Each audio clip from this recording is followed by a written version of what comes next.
Evcol. Evcol Entertainment and ASKI present The White Witch of Rose Hall, Episode 1.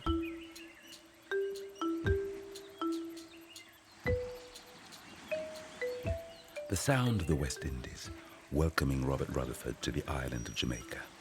The newly arrived Englishman has been sent to the islands by his British-based landowning family to study and learn the role of the plantation overseer, so in time he can take charge of his family's assets. He walks along a long mud road, clearly lost and trying to find his way. He sees Millie, a young island girl, and approaches her. Excuse me, can you help? I can try, Squire. It depends on what you want. Which direction is Rose Hall?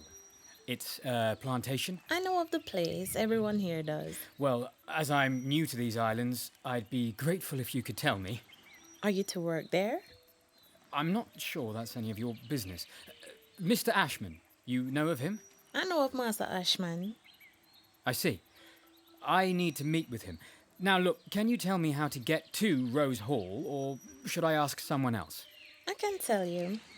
You keep walking on this road, right through them gates at the end. About a mile, you can't miss it. My thanks to you, Miss... Millie. My name is Millie, and yours? Robert Rutherford. Robert Rutherford. I like your name, a strong name. Well, I'll let my father know when I next see him.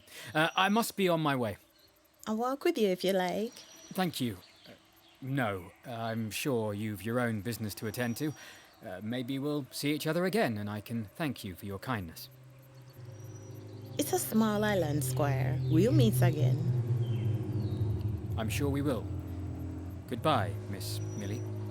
It's Millie, Squire. Just Millie. I'll remember. Just Millie.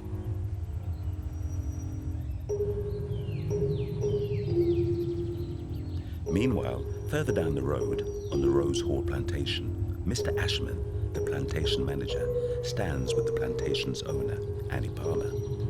Hanging between them is a slave, Abraham. It is clear that the man has been whipped to within an inch of his life. Miss Palmer, I can deal with the matter. There's no need to bother yourself with this foolishness. Mr. Ashman, I'm accustomed to dealing with all matters on my plantation, including runaway slaves. My, Abraham. Even as my favourite, I cannot forgive such behaviour. As Annie Palmer caresses Abraham's back, she suddenly digs her nails in, and as she scrapes her hand across the open wounds, Abraham winces, but manages to retain his dignity. Mr. Ashman, I think Abraham has learnt his lesson. He'll cause me no more trouble. But it's the third time in as many months. Shh. I believe you've done your duty as manager to show the likes of Abraham that actions have consequences. Good day. You know they've been hearing talk from the Reverend. Methodist. Aye, he's been spouting his talk about freedom. In God's eyes, we're all equal. There's been trouble on some of the other plantations the overseers have been set on. Talk what of it? There's always talk. One needs to rise above such matters. Fires have been set, burning the cane to the ground. At Rose Hall, they know better than to incur my displeasure. Discipline, Mr. Ashman. They know their place here. Damn niggers. I've always been of the mind to breed 'em from stock. Buying at auction, you don't know what you're getting. Vermin, mouths full of sores, good for naught, that's what they are. Now, Mr. Ashman, don't speak ill of what you own. Else why bother owning it? And who might you be? Rutherford. Robert Rutherford, ma'am. I didn't want to disturb you whilst you went about your business. Rutherford? The new bookkeeper? What are you doing here? You were to be shown your quarters and then brought to me. Now, Mr. Ashman, cordiality, courtesy, and civility to our newest addition to the Rose Hall family. Take Abraham to the still house. Make him work a double shift. I think that's punishment enough for now. Are you sure that's wise? Ma'am, he's been naught but trouble. He won't be any more trouble. He knows what lies in store for him and his wife, if he does. Mr. Rutherford, as I'm sure you heard me say, discipline is what's called for when running a place this size, especially when there are so few real men around. It truly is a magnificent estate. The finest plantation in all Jamaica, and from what was once 2 plantations. True friendship and Palmyra bloomed Rose Hall in all its glory. In time you'll learn how things are done here. Have you made preparations for his arrival? I have, ma'am. Good. Mr. Rutherford, even though you're clearly a man of some breeding, I trust you'll not shy away from hard work. After all, isn't that why you're here? To learn what it truly takes to manage a place envied by so many. Or maybe there's something else has brought you. I'm not sure I know your implication. Well, no matter.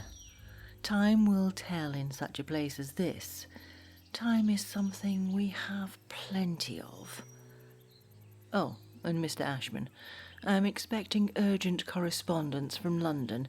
See it is brought to me directly. It makes for interesting reading. And kindly summon Mr. Burbridge, your fellow bookkeeper. He will escort you to your quarters.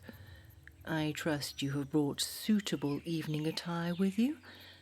I'll let you settle in, become accustomed to your new surroundings. Join me for dinner, 8 o'clock the night after next at the Great House. We'll learn more about each other then.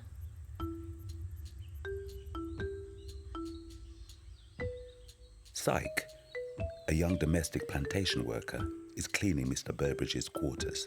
She is joined by Millie, who creeps up behind her and covers her eyes with her hands. Guess who? There's only one who has such soft hands.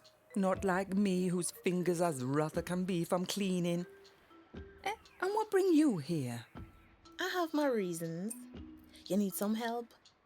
You mentioned me to Master Burbridge? And what you know of cleaning? You're no housekeeper. You are the lucky one, free to do as you please. None of us really free. Now stop your work. Come and take a moment. Enjoy. Now you tempt me with such words. But you know how Master Burbridge likes everything prepared nice and clean. You be about your business, girl, and let me take care of mine. Me here's new gentleman, a bookkeeper. Pretty gentleman. Me tells Master Burbridge you is a good girl, clean. Me puts a good word in for you. Not like them others, thieving. What I don't know is why you change your mind to be housekeeper. You never once before. And to this man? You know of him? I did see him coming on the road walking to the big house. We talk, and I like his smile. He likes me, I know this. 'Cause you like his smile, you want to look after him. Makes no sense. John, what you say about this? You know he has eyes for you. John and me are just friends. Anyway, after man leaves, I follow.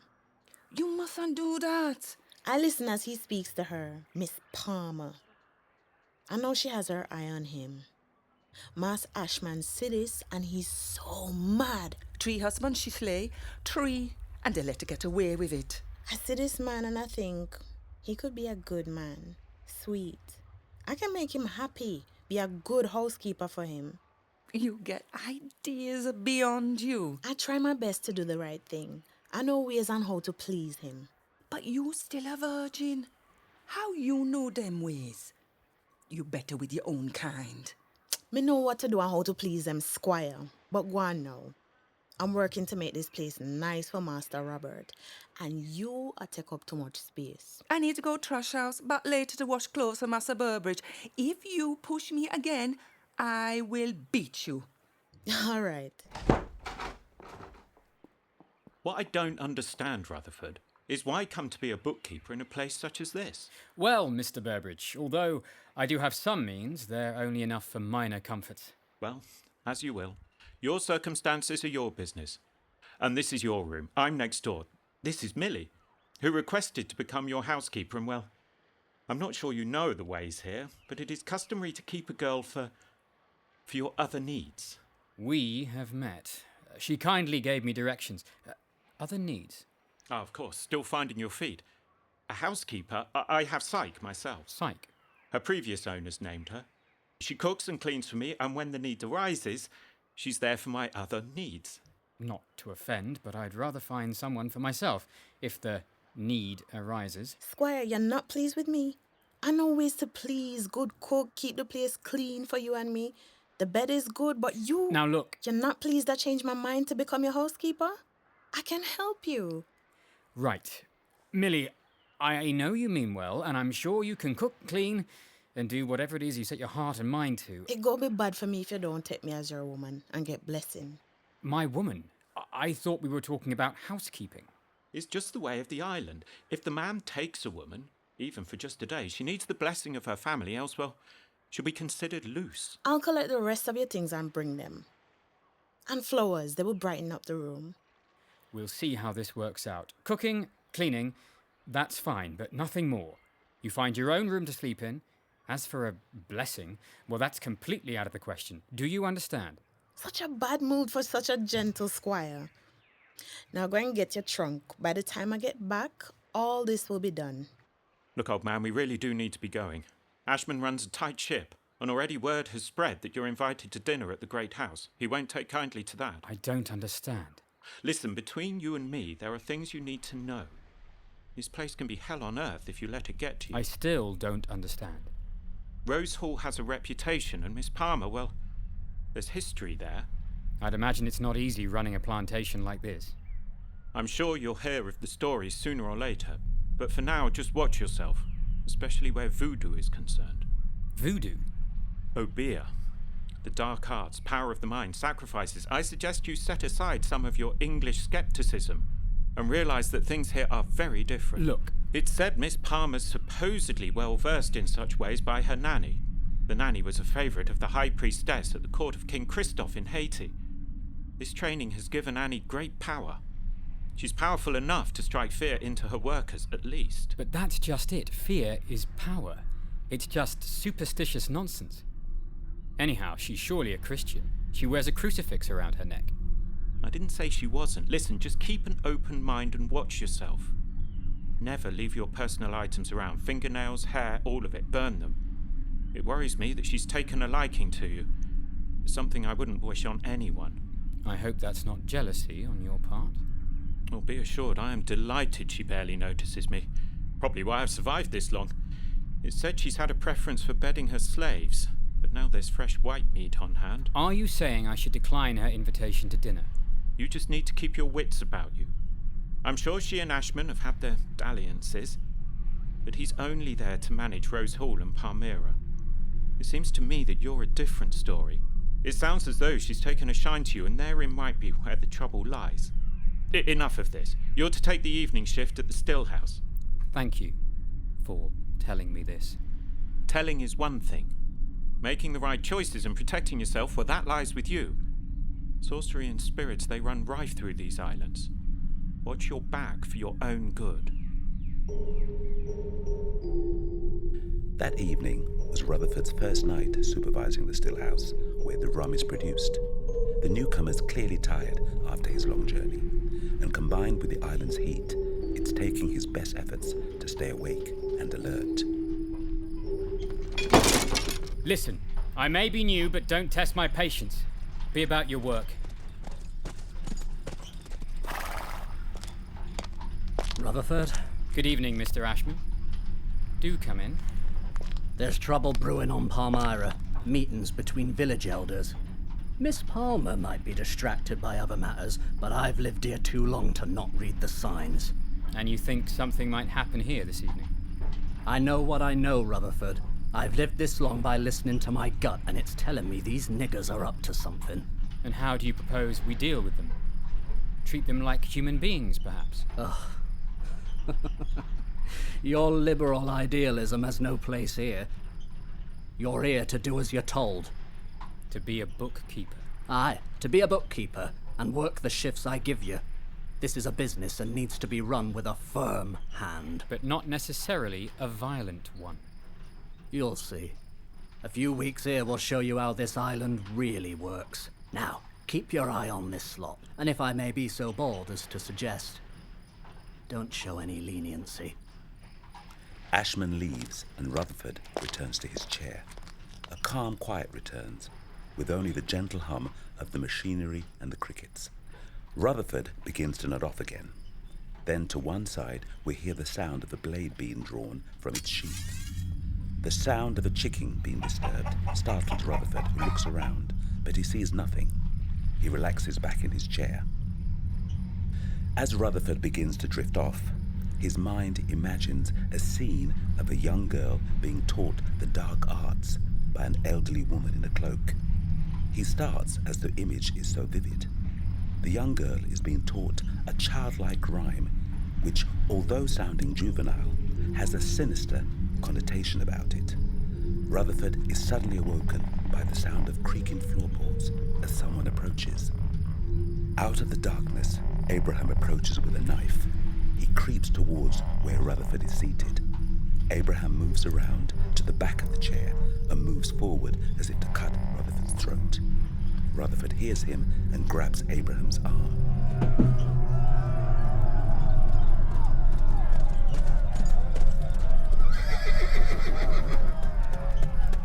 Gotcha, you sneaky bastard!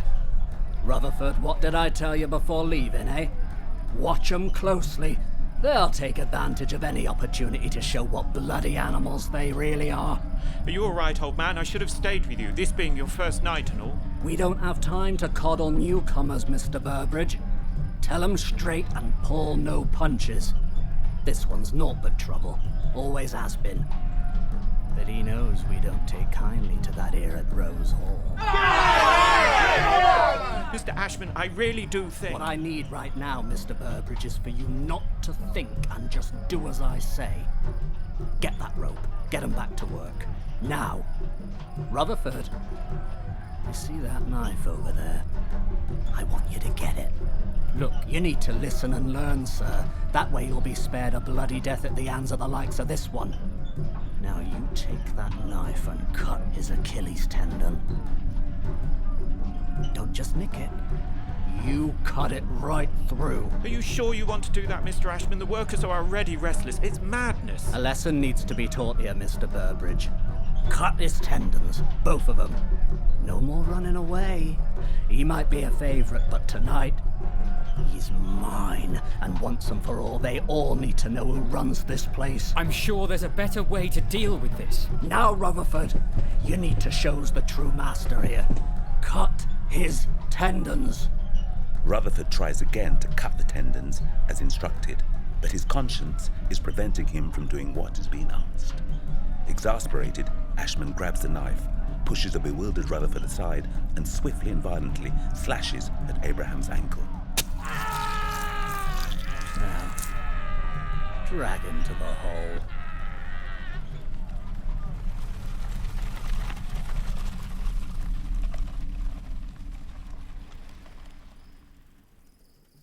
Teku, all you can sit and wait.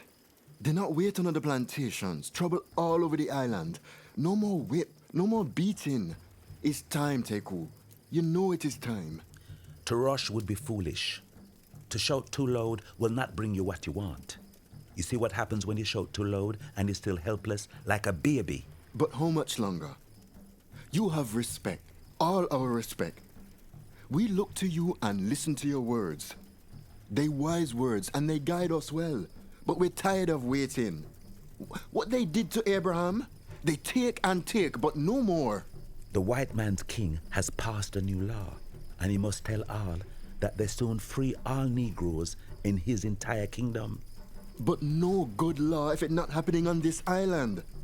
The white massa who run the plantation, them not listen to the English governor. Him a weak man. They will not abide by his king's wishes. and you will fight and cut and burn and drive the white man away. And what you left with?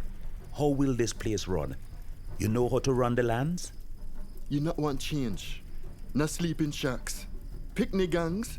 There is more to life than this. What about your granddaughter, Millie? She knows how to read and write. But what future is there here at the hands of the white man? Millie, she has a mind of her own. But I watch over her and see she's healthy. And I also sees you have eyes on her. John, watch yourself. She's a feisty one.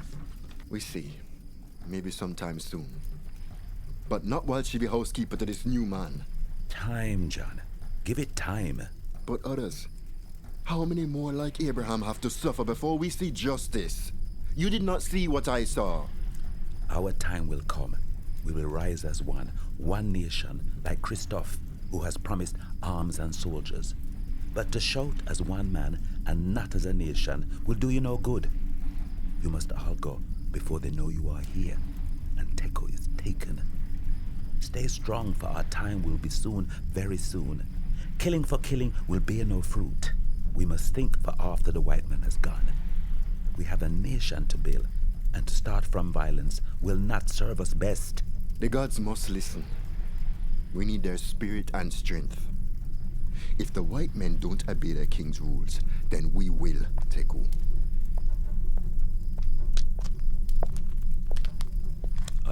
Millie, come sit by me. Them say you don't eat much, Papa. How come? Many thoughts. Too many for the mind to settle and be at peace. Such anger in the hearts of so many. But them listen to you, you know. Them follow you. You have the strength, but not if you don't eat. My ears tell me you have become housekeeper to the new man. Is that so? I like him. He's different. Is this so? He knows not of our ways. He's a strong man, a good man. He has much to learn about this island. I'm worried, Papa. I'm worried, Millie. He's to see Miss Palmer. I fear for him. I fear for you. From what I have heard, I think this man may have honor, virtue. He may have... He will come to see that I am right for him. Oh, my Millie. Such a strong heart and willful. Be mindful not to push too hard. He has only just arrived. He feels shame that you show him interest. This is not the white man's way. He needs to be the strong one. He will have his hands full with you. Miss Palmer no Obia. She will tire of him, but I want him to protect him. What you ask is much for a girl who has only just met this man. Will he show you the same in return? He fair man, handsome. Many children from him, that's what I would like. You get ahead of yourself. But don't be too headstrong with this man. These islands need men like him, for when it is a Negro nation, it needs guidance from those who know of such things. I fear there are too few of our people who know what needs to be done. Now, time for you to leave. Thanks, I will come back tomorrow. But Millie, mark my words.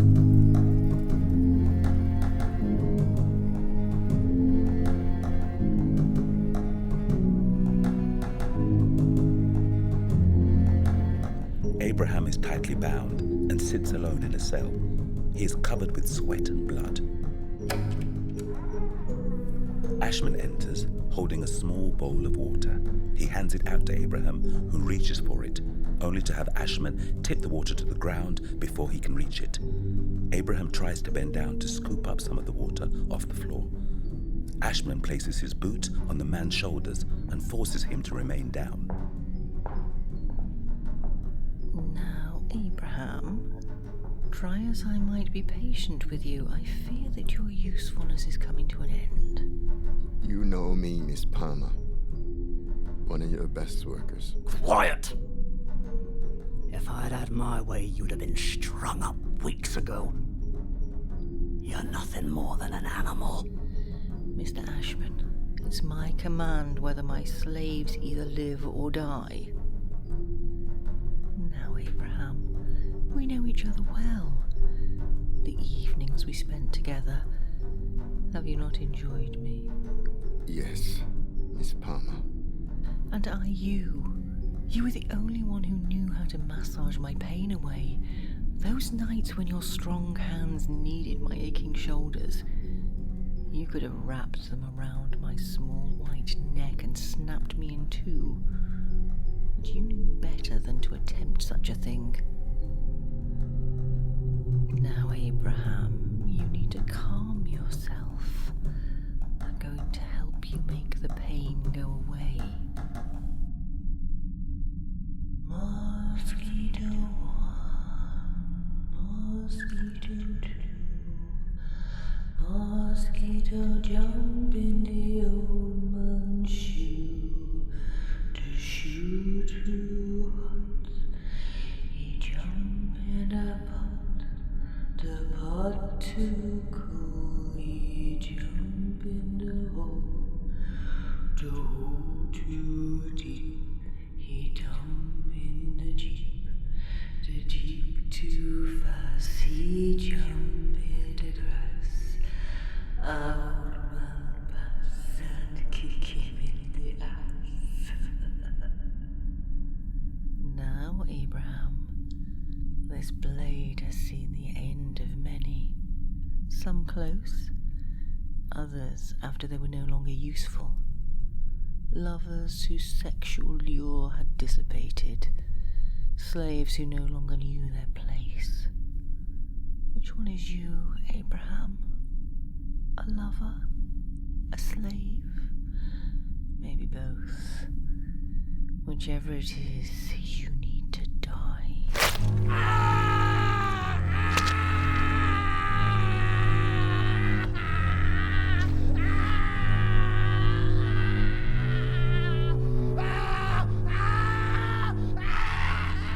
Pull his head back and catch the blood. In life, he had outlived his usefulness.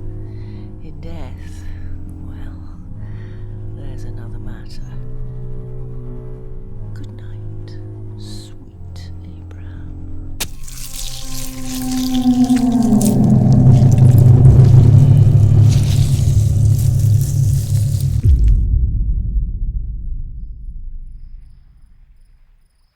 The White Witch of Rose Hall, Episode 2.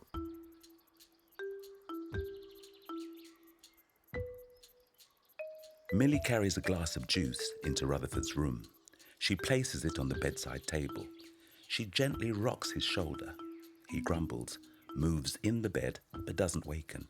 Millie tries again, but Rutherford still doesn't stir. She smiles to herself, and reaching over, she kisses him on the forehead, which causes Rutherford to sit bolt upright. Squire, wake up! What the... Mas Ashman tell me to get you up and ready. For what? Did you just kiss me? Always in such a bad mood. Mas Ashman say you must take rum to town. A wagon will be ready in an hour. I will get your breakfast. Master Burbridge? She has taken a shine to you. Is there no privacy in this place? Plenty would like to be in your shoes. She's turned them all away, some with a flea in their ear. They're welcome to her at this moment in time. Where are my shoes? Now, about the rum. Ashman thought he'd throw you in at the deep end. Just make sure it arrives at the docks. The workers will do the rest. They'll unload to the ship, the Santa Rosa. There'll be 4 of you going all together, including Millie, and of course your good self. And why in heaven's name is Millie coming with us? She has a way with her. Her grandfather is Teku, a respected elder. They won't cause you trouble if they know he'll get to hear about it. You know, I never thought she'd become a housekeeper. Let's not dwell on that thought. Is there normally any trouble? There have been instances where escaped slaves have ambushed the wagons. They'll take every opportunity to steal to survive. And how long will I be away? Don't worry. You'll be back in time to meet with Miss Palmer tomorrow. Does everyone know my business? Ashman wanted you away from the plantation today. What with the incident last night and Miss Palmer's affections being self-evident. What is his problem? I've no desire for his position. And as for Miss Palmer, well, she is a woman of her own mind. Well, as I've said, there's a bond of sorts between them, and he doesn't want it compromised. Such childish behaviour. Agreed. However... These islands have a way about them that I am indeed not used to. You will. It takes time. You need to be going. The last thing you want is to incur yet more displeasure from Ashman. Him I can deal with. Millie and her willfulness. Well, that's another matter. Squire will need a bath, clean clothes ready. I will wash Squire's back. As you say, These islands do have a way about them. Now, look. Millie? Master Burbridge.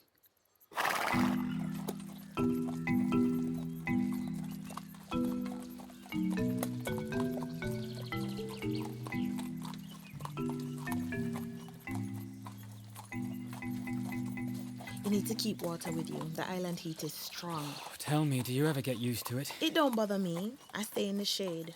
We must get you a hat to keep the sun from your head. Maybe I can find one at the docks. Let me do it. Then we see you and charge 3 times what they should. Thank you. Squire, may I ask you a question? Nothing has stopped you before. I only ask questions to get to know you better. You can ask me whatever you like of me and I will answer truthfully. Your honesty is somewhat disarming at times.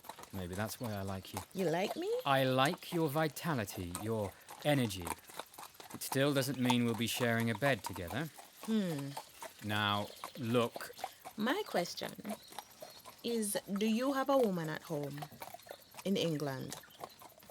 A wife? No. There was someone, but nothing can come of it. And that makes you sad?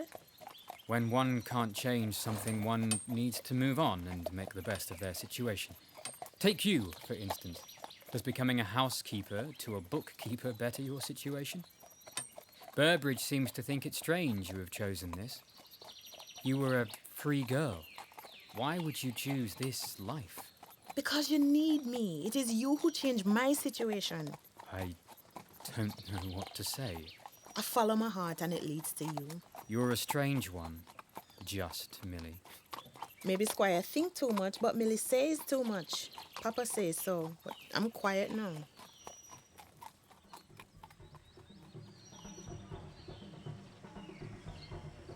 What are the celebrations for?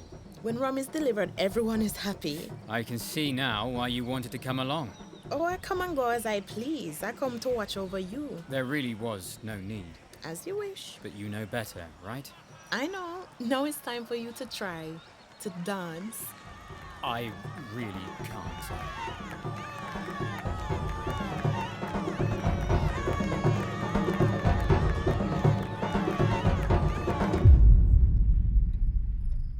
I'm glad to hear there were no problems yesterday. I hope you enjoyed your evening at the docks. Mixing with the natives can be entertaining. It was indeed an experience. These islands, their people, customs. It's nothing like I've ever experienced. Oh, you'll get used to it. After a while it becomes somewhat tiresome, tedious.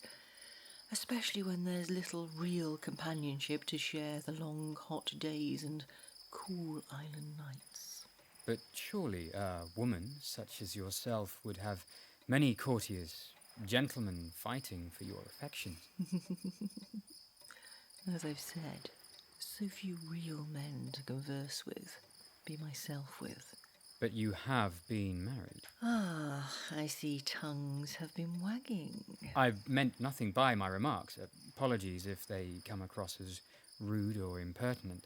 There's really no need to apologise. You're indeed a curious one, Robert Rutherford from Bristol, England. With your gentlemanly manners and highbrow Christian morals.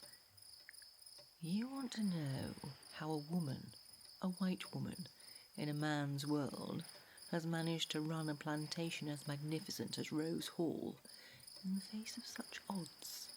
I have indeed given that much thought. And? Well, through hearsay, fear, superstition, and of course, beatings. You despise my treatment of the slaves.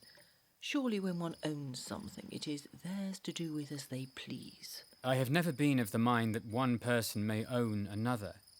I think there will come a day, sooner rather than later, when such practices are outlawed. Are you suggesting that I enjoy your so-called mistreatment of my property, and that I'm lacking in the ability to run my lands? Miss Palmer... Annie, please. Are we not becoming great friends, Robert? I mean no disrespect by my words, and yes, I do believe we are becoming friends. However, I am reminded of my position here and of you as my employer. Oh, Robert, you're such a breath of fresh air to me. Isolated in this place. No stimulation. little connection with the civilized society. But surely you can leave here, travel, have your managers and overseers take care of business. You make it sound as though you're trapped. For many reasons, my place in the world is here. I was brought here as a young bride of 18 and was myself trained to become the mistress of the house. Often not all is as it first seems. Such responsibility placed upon the young and delicate shoulders of one with such extraordinary beauty. Your charm serves you well, Robert. Having the ability to move deftly from one conversation to another. But surely you're aware of how bewitching your beauty is? You flatter me, Robert. Again, I find myself apologising for my forwardness. You clearly wish to know a little more of my past, and for just this once I will indulge. But let it be known, this is the only time we shall talk of such matters. If you'd rather not. My first husband, John Palmer, many years older than myself, was a drunkard who took pleasure in mistreating me. He brought me from Haiti to this place, Rose Hall, with all its finery, and trained me to become mistress of his house. My parents had recently died, and it seemed that my reputation for spurning the suitors they'd forced upon me had resulted in my being less than desirable on that island. I was to become a showpiece for his friends, confirming his status on this island. However, his consumption of rum from morn till night, something for you to watch for, Robert, killed him. The second, John Macpherson, who owned Palmyra... The estate which borders Rose Hall. Indeed, Macpherson. Fueled by the tropical heat, he went mad and died quite suddenly. Oh, the tongues they did wag. I hear many surmised that sorcery, violence and murder were afoot, and the once great and grand social occasions we held here at Rose Hall ended. I was left with nothing other than to continue the business I was brought into. I knew little else. It must have been extremely difficult. There were courtships, but nothing serious, and then Jameson came into my life. However, it soon became clear that money was all he desired. He died in his sleep, again with the drink. Gossip and scandalmongery abound again, telling of a line of lovers who came and went, of a beer.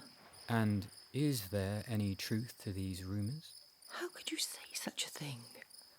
I have been judged wrongly. I truly deserve my place here. I have endured and worked hard for the position I've attained. Others are merely envious, and if had half a chance would surely take any opportunity to steal it away from me. I am not a man to judge you. I have no right. No one does, Robert. But I have to watch their every move. However, enough of this. Come, let us walk to the balcony and view the estate.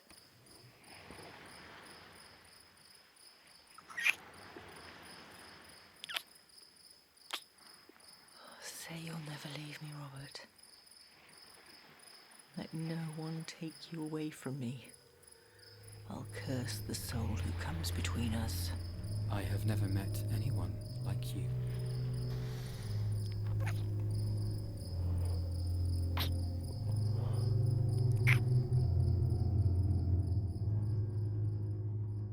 Millie? Papa, the great host is a bad place. Why does he not see this?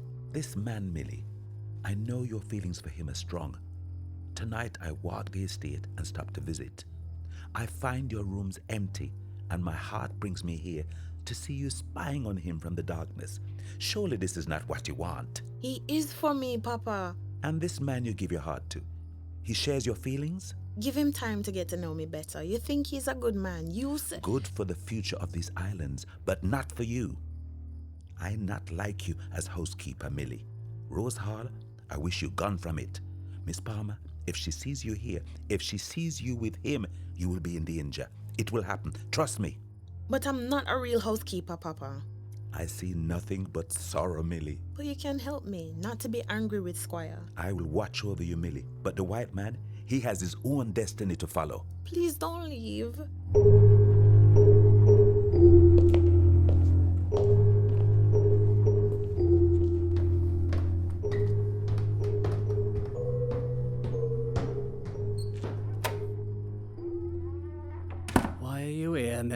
Mas Ashman, the new bookkeeper, he's spending time at the Great House with Miss Palmer.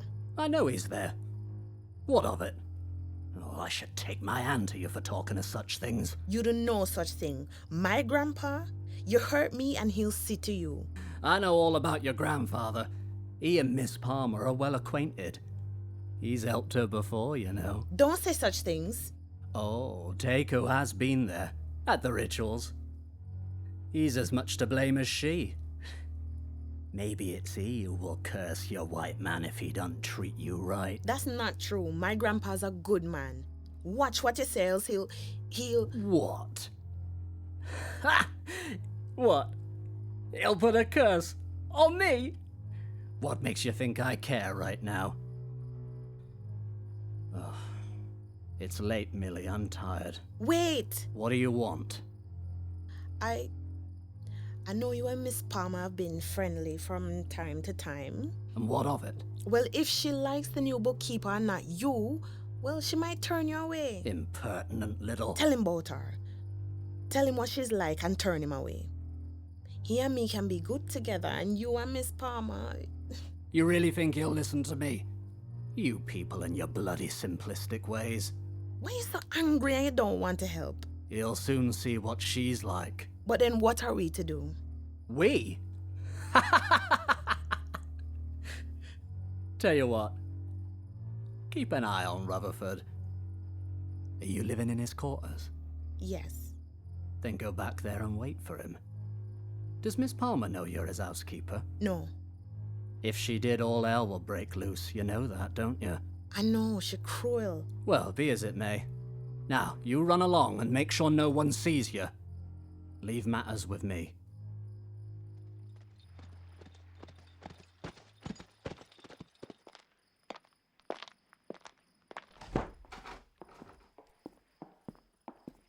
Mas Rutherford, I was worried for you and have waited. Millie, it's not your place to sit and wait for me. Do you understand? But Millie. does Miss Palmer know I'm looking after you? No. No, she doesn't. My God, I've been here but a short time and it's becoming a web so tangled. Look, Millie, I do like you. Do you? Of course I do, very much. You know this. But you also know you've overstepped the mark with Miss Palmer. But you like the mistress more than me. Now look, I've been patient and understanding and... I know you'd get angry. I only say these things because I don't want you to get hurt. No one's going to get hurt. And I certainly don't believe all the stories that rattle around the shores of this island. I want you to stay with me, Millie, to work, but understand that there can be nothing between us. Not as you would wish. Thank you, Squire. I'll stay and look after you. But when she knows I'm here, she'll turn me away. No one is being sent anywhere. I'll leave now. You must sleep for work tomorrow. Millie, come sit with me and let us just talk. Get to know one another. I feel I've been harsh with you, and I'm sorry. I've heard your grandfather is none too pleased you've become my housekeeper. He will come to see. You should come and see him. He knows much about the island. I'd like to meet the great Takeo. A great deal has been said about him since my arrival. I know he's ready to meet you. Millie, I just wanted to say that I'm sorry if I've misled you in any way. I heard, but I needed to see to believe. What brings you to my room at such a late hour? You dare question me?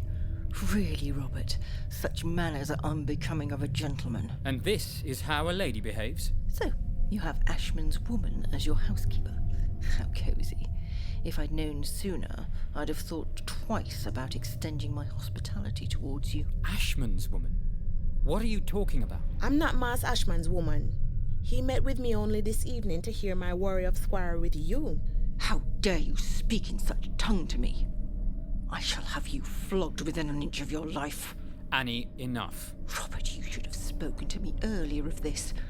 I could have told you of this troublemaker. She has caused you no harm and has shown nothing but kindness to me. I doubt not. More than fulfilled her duties, I'm sure. Nothing of what you imply has taken place. And what of the time she begins to steal from you? I'm no thief. You think yourself higher than your true station. You're little more than a slave. Really, Annie, you will stop this now. I'm not no thief and I'm not no slave. I'm a free woman to walk these islands as I see fit. I belong to no one, owned by no one, and I can protect myself from you. You're no match for me. Really, Robert, you should have come to me about this matter. You mustn't stay here a moment longer. Collect your things and bring them to the great house. We shall provide you with rooms there. At least you know you'll be safe. I would prefer to remain here. If I'm to learn of management, I feel it best suited that I do not succumb to the trappings of Rose Hall. Is that so? Such hypocrisy. You use your position when it best suits. Is your time here really to learn, as you imply? Or is it to hide? To run from past indiscretions? A duel at dawn for the love of a woman? A man dead and you on the next ship out of Bristol? Such foolish honour you English gentlemen profess. What business of yours is my past? Don't deny it. Shall I refer you to the correspondence I sent for? Don't think I believed your story for a moment. I asked for information, and as I expected, there was more. My past is my affair. You know how facts, circumstance, love are twisted so it soon holds no truth as to what really happened. So it may be, but that is not in discussion. Now, what was the man's name? I believe it was Sherman. You insult my very nature to suggest I cannot remember such a thing as taking a man's life. For you, it may mean nothing. However, for me... Robert, why do you defy me? You did not treat me with such harshness less than 2 hours previous when we embraced in my chamber. This is another matter entirely, and one that has been blown out of all reason. Whatever your reasoning, Millie is not a threat to you. You want to know about running estates such as these? Never give an inch.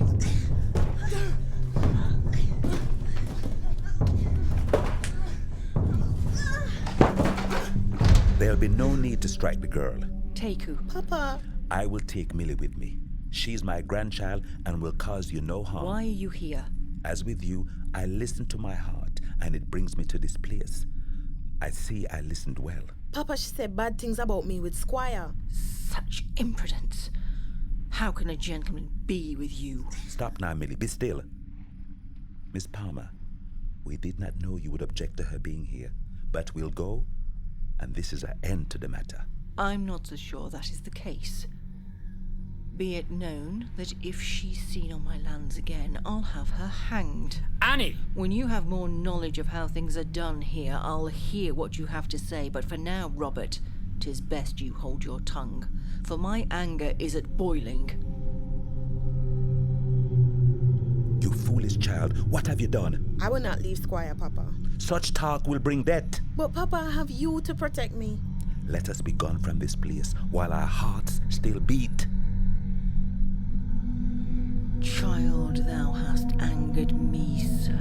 How dare you challenge me? With these strands of your hair in my hand, let the spirits guide me, for I seek vengeance. There are ways and means beyond the whip and noose.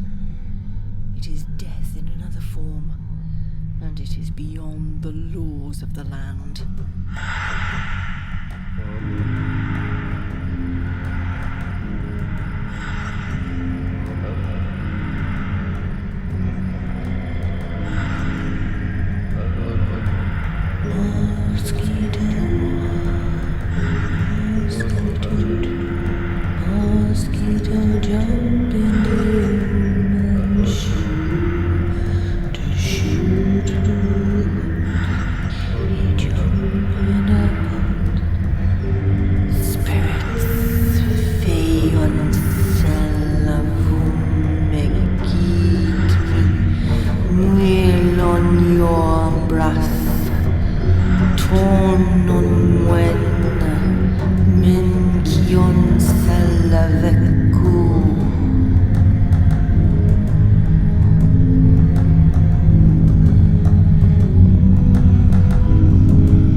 White Witch of Rose Hall, Episode 3.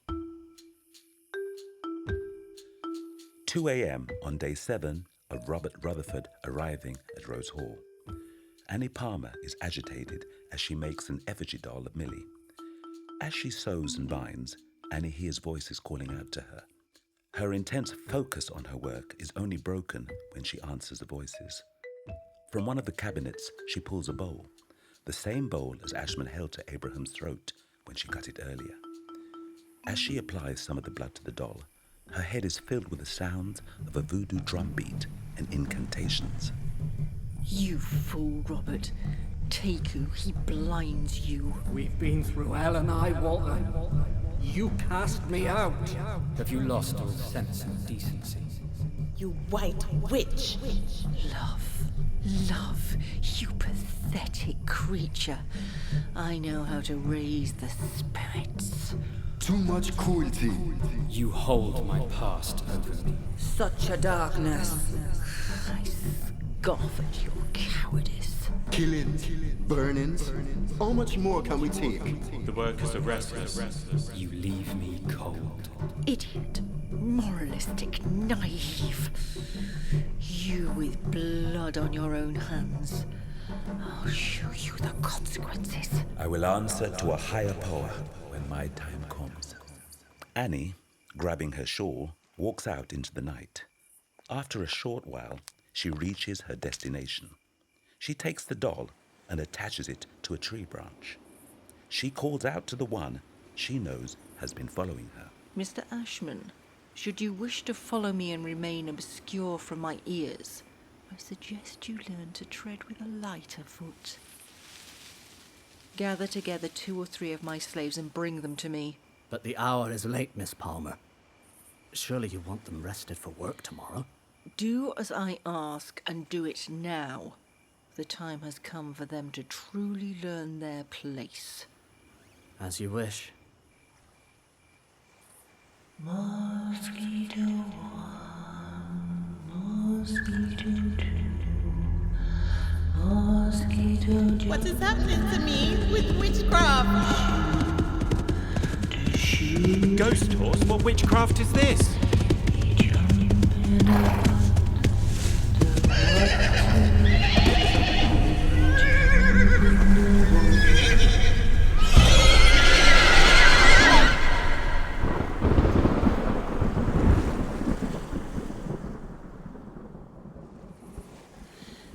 Let it be known to those who disobey, there will be consequences for those who challenge me. The horse. The three-legged horse from hell. There were stories. I heard them, but surely... No. Didn't believe. Was foolish, superstitious nonsense. Well, you saw for yourself. Now, Mr. Burbridge, I believe you're supposed to be at the still house? Yes, Miss Palmer. Then I suggest you return there before these thieving peasants help themselves to what's mine. As for you, Psyche, is that your name? Don't worry, no harm will come to you. I know that you're Burbridge's housekeeper. He's a good worker and I'd hate to lose him. You take this. You take it to Teku and his granddaughter. I'm sure she'll know what it means. And if she doesn't, well, Grandpa certainly will. Why you do this to Millie? She caused you no harm. I'll not be offended by your ignorance, as I know you know no better. Now do as I ask. I tire of ignorant slaves and drunken overseers. Burbridge, why are you standing there, man? I still don't believe. Are you going to be all right? What has she given you? Death, Mr. Burbridge. It means death. And now I must go. Of course. I shall see you later. I will no doubt question myself, clarifying that indeed my eyes did not deceive me. But with witnesses, how can one deny? We must continue. This plantation will not run itself, and with Annie, Miss Palmer's attentions seeming to be elsewhere, I need all the overseers to focus. The apparition. How would you describe it to the others? Like nothing I've seen previous. I could be sure it had only 3 legs and a foreleg. It was growing out of the creature's chest. Aye. Listen, no more of this. Back to your work. Mr. Burbridge leaves as Ashman walks to the spot where Annie had been standing and looks out to the same point she did. He pulls out his handkerchief and wipes his brow. From out of his pocket, he pulls a small hip flask, unscrews the top, and takes a sip. He savours the alcohol and begins to take another swig when suddenly there's a scream from nearby. It is Millie. No!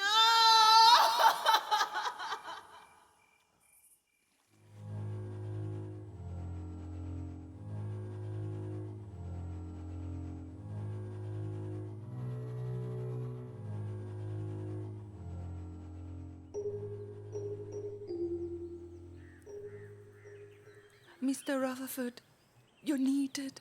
Come quickly. As the sun rises, Rutherford enters Teku's hut and sees Millie lying in a makeshift cot. John is mopping her brow. When Teku sees Rutherford, he moves to stand before him to prevent him from entering any further. Rutherford is not intimidated.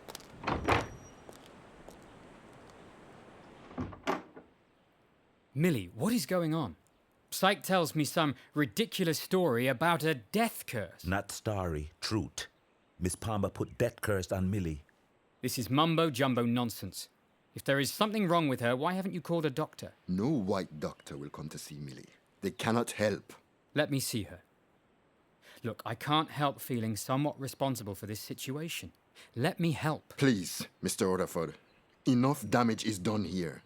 We try to make things right for Millie. Take her pain away. Why can't you see that I only want to help? What harm is there in that? You and the... John, please sit to Millie. Her brow needs mopping. Cool her fever. Mr. Rutherford, your Western medicine of no use here. It cannot cure or be a curse. Your doctor's not able to help Millie. She is fading fast. Will you please let me see her? You look tired, Squire. You must try and sleep more. Please, Millie, you need to lie still. Save your strength. Surely you can't think this is the doing of Miss Palmer. She brought 3-legged horse to life last night. People saw she uses bad obeah. The whole island knows what she did. I know you think that, but it's simply not true. Spirits can't do this. It must be an infection, something physical. This is an illness. It's in her mind. Surely you must see that. You don't know these islands. You should have left Millie well alone. Look. Let there be another time for this talk, and not in front of Millie. Psych, help me restrain her before she injures herself. Can't you talk some sense into her? This is clearly all in her head. These islands, this obeah, voodoo, burning hair. This is a game for children. Come, we talk. You mean well, this I can see. Millie like you. She thinks she loves you. It doesn't matter whether she thinks she loves me or not. No one has the power to take away the life, the soul of another. It's just ludicrous. Magic is a powerful thing, Mr. Rutherford. Not always can it be explained. I'm going to call on Miss Palmer now and see what can be done about this matter. If she is reluctant to provide a proper doctor for Millie, then I will call one myself. This matter has gone far enough. Your doctor cannot help. This I tell you, Mr. Rutherford. We'll see about that. Now listen, Millie. I am going to speak with Miss Palmer and then get a doctor to call on you. No, Squire, you must not see that woman. She brings bad spirits to the island. Now listen. Miss Palmer is going to do nothing of the sort.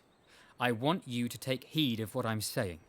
People can beat, hang, whip, even poison one another, but they certainly cannot will them to death. Are there any marks on her body? Miss Palmer gave this doll to give to Millie. It cursed. Death. Her hair is fixed to it. Tell me of this apparition, this horse. She raised it from the ground. We all saw it, Mr. Rutherford. Master Rutherford, you need to see this mark. It is a curse mark from her. It looks as though she's been bitten, and a pretty nasty bite at that. Look, any doctor with the right medication can treat that. I saw. Yes, you saw the horse and this and that and all this brainwashing, this belief of spirits and death. It is harmful to your well-being. Can't you see that? You are doing this to yourselves. How can we do this to ourselves when the mark is there for all to see? This is something that can be dealt with swiftly. Now keep all talk of voodoo from her ears and I will return shortly. Do you hear me? Say what you will, white doctors can't help. But I tell you this, if anything happens, she, the witch, she will die. This needs to stop. I'm going to get Millie some medical help. I will be back presently.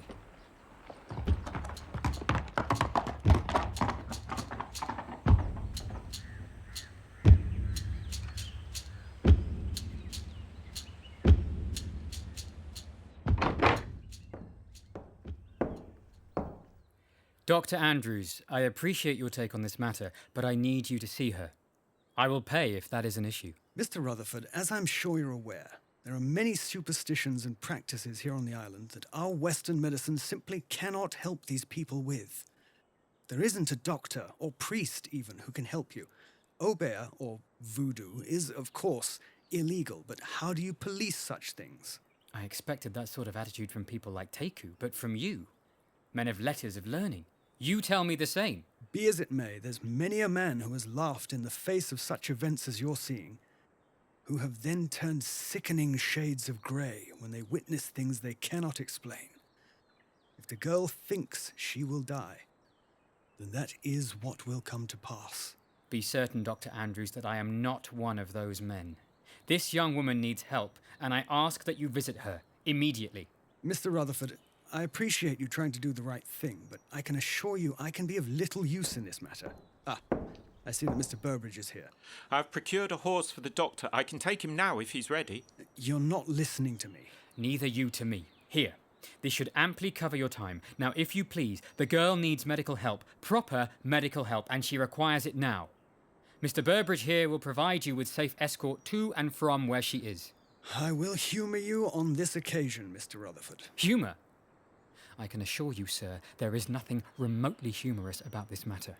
In fact, I will do everything within my power to put an end to such nonsense and see that perpetrators are held accountable for their actions. You're an honourable man, Mr. Rutherford, and I meant no offence, but when you've been here as long as I have, there's much that our own sensibilities cannot explain. I am sure you all believe that. But for now, a young woman needs your help, and as I have paid for your services, I would appreciate you seeing her. Now, if you'll excuse me, gentlemen, I need to speak with Mr. Ashman, and then Miss Palmer.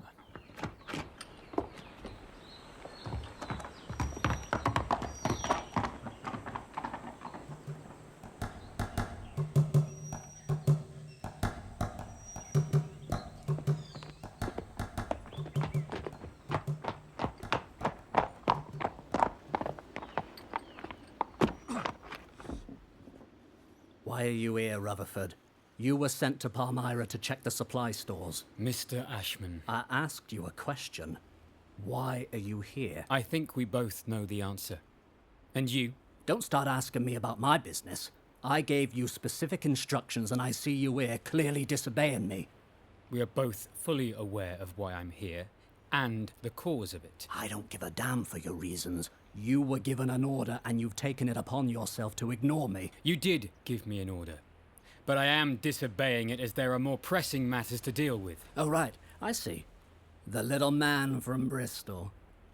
Suddenly he's got some gumption, has he? Come on. Let's hear it then. Speak and be heard. What's the matter, Ashman? Something niggling you? What's niggling me is you. You and your big ideas. Thinking you're a cut above the rest of us. You're just a boy. Golden spoon in your mouth. Golden spoon? That's right. Golden spoon. You really think you know how this island works? What it takes to keep this place going? Well, let me tell you, you haven't the foggiest. Is that so? Too bloody right it is. I lived and worked here summer after summer, winter, through tropical heat, helped build this place up with the sweat off my own brow. What I don't need is little shits like you with your liberal ideas thinking they know what's what when they're clueless. It's all becoming clear. Am I that much of a threat to you? Someone dares challenge you, takes away your toy and throws it out the pram. Ashman, can you not see what's happening around us? You think yourself so clever. What I see in you, Ashman, is something I've seen so many times, even in my own family. You think you're the big man. So much anger. Oh, please. No, you need to be quiet and listen. Your anger isn't at me. It isn't even at the slaves. No, it's anger at yourself. You hate yourself, Ashman. Is that right? You hate yourself. You hate what you represent, but you can't change that, so you're trapped. Must be suffocating to be trapped and not see a way out. You're a bloody fool. You hate someone getting one over on you, getting further ahead than you. You're just being left behind. You have no idea what you're talking about. Oh, I think I do. Your world, what you've spent a lifetime working towards, it's all about to come crashing down around you. No, I don't need to listen to this talk from you. But you do, because it's the truth. Everything you represent is about to end, and you know it. I said enough. And when it comes crashing down, where will you go? What will you do? There's no way out. Yeah, that's right. You keep pushing and... What? You'll punch me? Well, I'll fight back. Your dislike for me, of what I stand for, is evident for all to see. Oh, really? They'll all fight back. The slaves, the islands. And then, where will you go? What will you do? Right. I see. And what are you gonna do? What is little Robert Rutherford going to do? That's what I want to know. I'm going to conclude my business with Miss Palmer. I don't think so. You're not getting to see the mistress. You've caused enough grief. Why don't we let her decide whether she'll meet with me? Miss Palmer's been bothered enough by you. She's busy. You'll have to come back another time. Well, that's not going to happen. Really? You'll have to go through me to get into this house. Now, what you need to do right now is finish up on Palmyra as instructed, and then I'll have you supervise another shift at the stillhouse for your insubordination. That's not going to happen, Ashman. We both know it. I'm your bloody manager. You'll do as I say. You're just like them slaves. They think they know better. They think they can pull one over on me. Well, I'll tell you this. You need to get up pretty early in the morning to catch me out, Rutherford. Now go, before this gets even uglier. Not until I've seen Miss Palmer. You come here. Badmouth me. Treat me like dirt under your shoe. Has nothing I've said sunk in? You're not seeing her. You're a dinosaur, Ashman. A dinosaur, eh? And what about you? What about me? You're so quick to comment and criticize others. What about you? Who is Robert Rutherford? I mean, really? Because don't think for 1 minute I believe the horse shit you've been swinging around here. I don't have time for this. Robert Rutherford. Civilized indeed. You think yourself all that. Take a good long look in the mirror, Rutherford, because you see the reflection of a man whose double standards make my stomach turn. The likes of you, your family, hiding behind the money you squeeze out of these islands, off the sweat of people like me. Nothing but a bunch of hypocrites. Really? You want to have this conversation now? Your family, their hands are as dirty as mine. Oh, it might be sugar they produce, but it's the slaves in the fields. That's true. But times are changing. And that makes it all right. No. So you're not a cut above. You're just like the rest of us. Ashman, we couldn't be more different. You're just as much a slave to this place as the people you so readily beat. I'm a free man. Really? I come and go as I please. No one owns me. Well, we both know that that's not true. Meaning? You're nothing but a hired hand, and a brutish one at that. At Miss Palmer's beck and call. Free indeed. I can leave here any time I please. Then why don't you? Leave. Why don't you just stand up to Miss Palmer? This is where I belong. I've no need to stand up to Miss Palmer. You're right. You do belong on your knees. Oh, you really are pushing your luck. Push me too far and things definitely will. As I've said, take a swing at me, and we'll see where it goes from there. All I'm doing is talking to you. Talking at me, Ashman. You're full of talk. Trouble is, there's not much of what comes out of your mouth that makes sense. That's right, lad. Just keep going. You know it's true. I do come from a house that has benefited from slavery. We both have. So, there's a similarity. Although, you can't change where you've come from, but you can alter where you're going to. That's the difference between us. You think? I know. And your world is about to come tumbling down around you.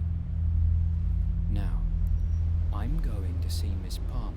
You're not going anywhere. Then stop me. Or is it all mouth with you? As you wish. I warned you. Maybe the lash of this whip will knock some sense into you. And I, you. You want to know the real Robert Rutherford? Let me show you. With a bullet. Oh, we're going down that road, are we? You really want to know me? Well, continue standing in my way, and I'll show you. I've experienced near death. You just dish it out. You ordering me around is over. Go on, Ashman. Let's see what you're made of. A warning, Mr. Ashman. Just a warning. Then I'll let you through to see the mistress. But Rutherford, I'll let you pass. This time. But these islands can be very dangerous. And your card is marked.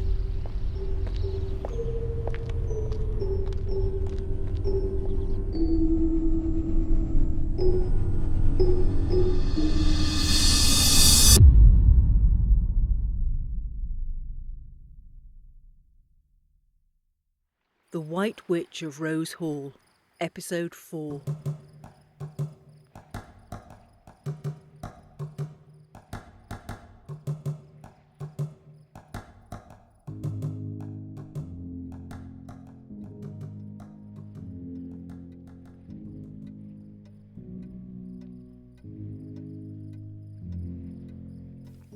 A bargain? You wish to strike a bargain with me? Acquainted as we may be, I don't see how I can help with the matter. It is said that someone has put a curse on the young woman. And you believe that to be me? I have nothing to do with the matter. I cannot believe that. Not now. Oh my, how we've changed. Spending time with the natives, grinding with this wench has certainly changed you. I find your tone repulsive with regard to this matter. Be careful. It's you who came to me for help. Not that I am able. Now, how say you spend some time with me? Unhook me. Let me soothe your furrowed brow. My head has no place for what you suggest. And which head do you talk of? I'm sure she's encouraged you to that ends. Not that it is any business of yours, but nothing of that nature has passed between Millie and I. So, I arrived just in time last night. You treat this matter with a lightness that I find inexcusable. Millie believes she is dying and holds you responsible. Surely you would not wish her death on your hands. Your workers are already restless. There are revolts and rebellions on other island plantations. Certainly, you wish to do all in your power to quell such events here at Rose Hall. You do well to hold your tongue, especially in matters that don't concern you. My lands have flourished these past years, so don't presume to tell me my business. There are changes afoot that will affect all the plantations. Rose Hall cannot continue to prosper alone. Robert, how much you have to learn. Let us not fight. Let us put all of this behind us and start afresh. Why would you do this? Because I like you, Robert. Even as much as love. We barely know each other, so how can you speak of love in such a manner? Sometimes it's strong and consuming. But Robert, surely you must realize that these events are of your own making. To keep two women on the same lands. Surely you knew this couldn't be so. Millie is a housekeeper, nothing more. True, I am fond of her, but the slightest whiff of impropriety on my part is nothing but a contentious lie. Hurtful, isn't it, to have things said and assumed of you? I have lived my life dealing with such things, and in all honesty, I've after a time, they hurt you none. If that is the case, and you are responsible and able, set this young girl free, and I will come to you. Such a noble gesture. But as I said, it is a matter that I know nothing about. Then I shall take up no more of your time, and bid you a good day. You're leaving? But surely we have some unfinished business. I'll not return to your bed. I will also take leave of my position here, as I no longer feel I can work in a place such as this. You think you can leave? Leave on a whim? Here, murder is murder. I'm not a weeping woman watching two men shoot each other at daybreak. One dies, the other flees, and she is left alone. No, I am the one who says when and who may leave Rose Hall. Really, Annie, you have notions above even your station. I will come and go as I please. I came to this island, this place, to learn about matters of management. In such a short time, I have learned that, and so much more. And for that, I am grateful. But be assured, should the time come for me to manage my own properties, then yours is not a model to which I shall adhere. Good morning.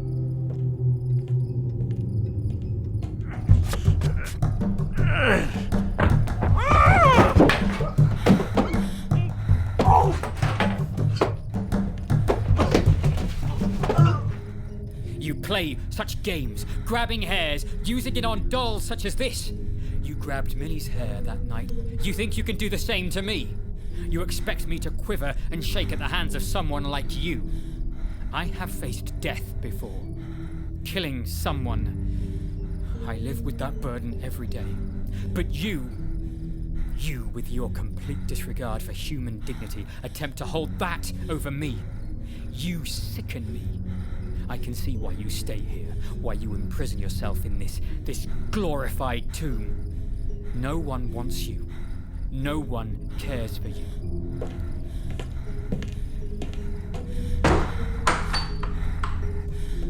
How dare you speak to me in that tongue? The matter is not at an end, Robert Rutherford. Your morality, your superior tone. You think all that will help your witch? Let me show you how things will truly play out.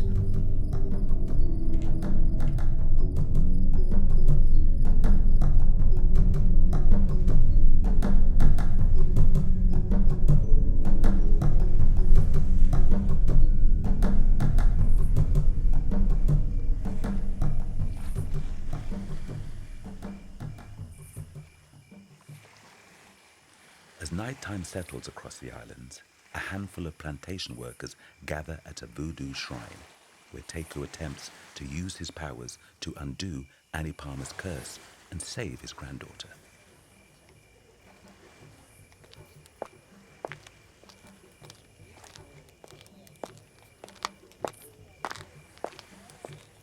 Dr. Andrews, did you manage to take a look at the bite? Any indication as to what may have caused it? Rutherford, I wondered where you got to. Although it does indeed appear to be a bite, I can see no puncture wounds. Her temperature is at boiling point, and there's clearly a fever. But she is refusing any medical help and has placed all her trust in her grandfather. This is nonsense. Unless she has proper medical help, the infection is bound to worsen. To be honest, Mr. Rutherford, even with my help, I doubt whether it'll be of use. What are you talking about? She is of a mind that she will die, that a curse has been placed upon her. Whether you want to hear it or not, the power of the mind, combined with superstition and the suggestion of angry spirits, is more than enough for this girl to convince herself that she's going to die. She believes it, Mr. Rutherford, and there's absolutely nothing either you or I can do about it. I'm just taking some money for my time. You gave me too much. I can see your heart is in the right place, but as I said to you all along, her fate is in the hands of their God. I can make my own way back. Look, old man, you did your best. Which is clearly not good enough. Why, Burbridge, why is this happening? I can see you're having a tough time of this. You think you're responsible. But I am, whichever way you look at it. What is the purpose of such a display? Power. As you yourself has said, Miss Palmer runs her estate through the suggestion of fear, often violence. You have seen that. I wanted to say more, but when you took up with her, I was unsure of how much to say. I wish you had beaten it into me. Maybe this all could have been avoided. Do you love her? Who? Miss Palmer. How can someone love another in such a brief time? She was intoxicating. It took me by surprise. But love? Well, the young girl lying there, willing herself to death because of me. Is that not love? How would I know, Rutherford? To have a woman wish to die for me, that's not a matter I've come across in my lifetime.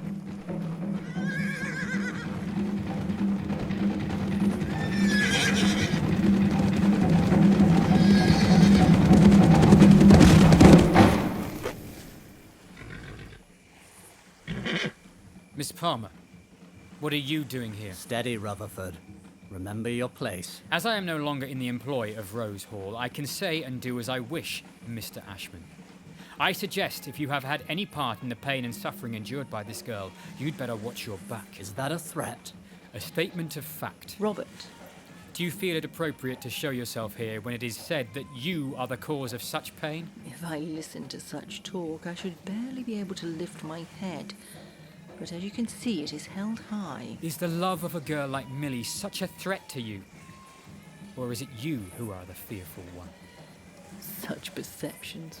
Why, you astound me. You believe that I am fearful of this, when it is clear to all that this so-called magic, this ceremony, is nothing more than a show, a sham, a facile attempt to conjure demons and spirits who pay no heed to the calling. I will show you the real power of a bear. As Annie Palmer stepped forwards, she kicks aside the objects that Syke has been placing around Millie's body. Teku continues with his chant, though now clearly placing his focus on Annie. The tone of the ceremony changes from one of helping Millie to one of destroying Annie. Both Annie and Teku chant at the same time. Then, as a crashing of thunder is heard, a beast gallops towards them. It gets closer. The snorting of his nostrils becomes deafening.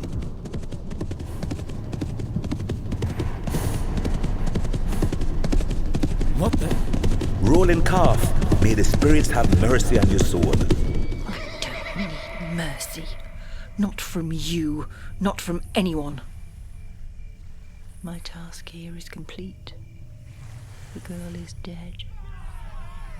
John, tell the others, the time has come to end this. We meet at Rose Hall. Teku, John, think of what you're doing. The time is now. Mr. Rutherford, you caused enough hurt. My Millie is dead. I warned Miss Palmer what would happen if harm came to her. Teku, let the authorities deal with this matter. The law of the white man is of no consequence to me. Would Millie have wanted all this?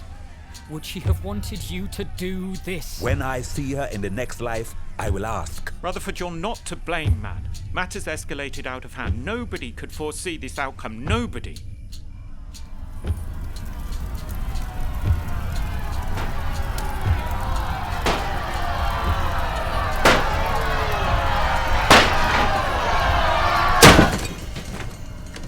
No, John. You wait here. The witch belongs to me.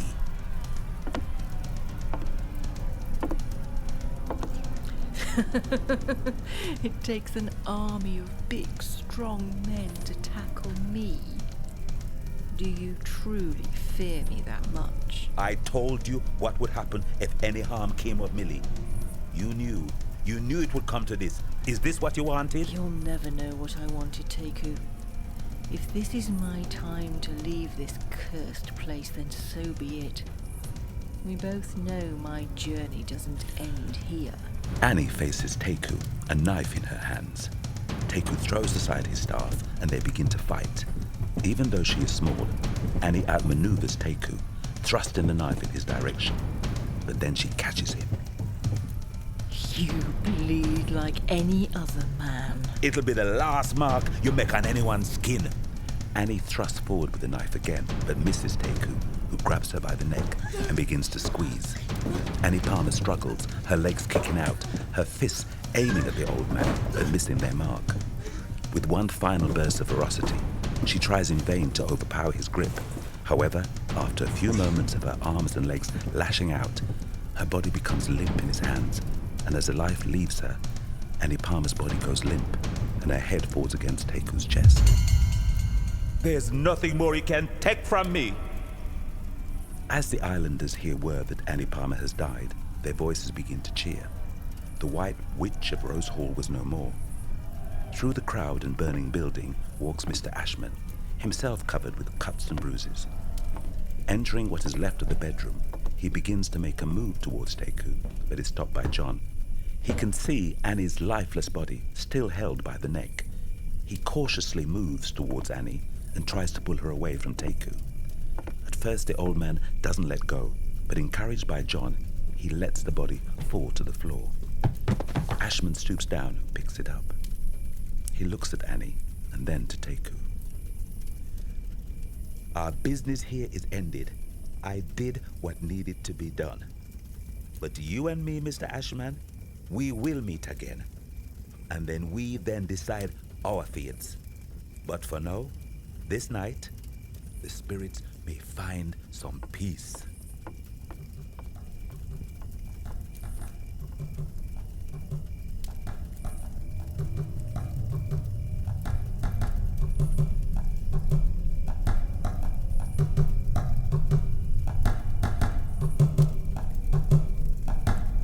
Peace. The spirits find peace.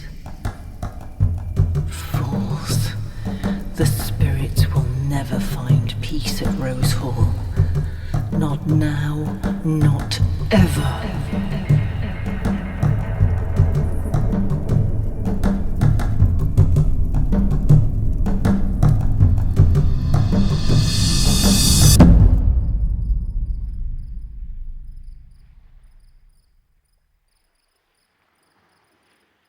Written and directed by Simon James Collier, based on his original stage play. Produced by Simon James Collier and Joseph Jeffers. Co-producer Adam Dechanel. Soundscape design James Nicholson. Recorded at the Umbrella Rooms Studio, London. Engineer Ben Robbins. Graphic design Clockwork Digital Studios. Cast: Mitch Howell, Serena Joseph, Chris Machari, Rowley Okorodudu, J.B. Newman, Mark Stewart, Michael Stewart, Helen Sterling Lane and Richard Warwick.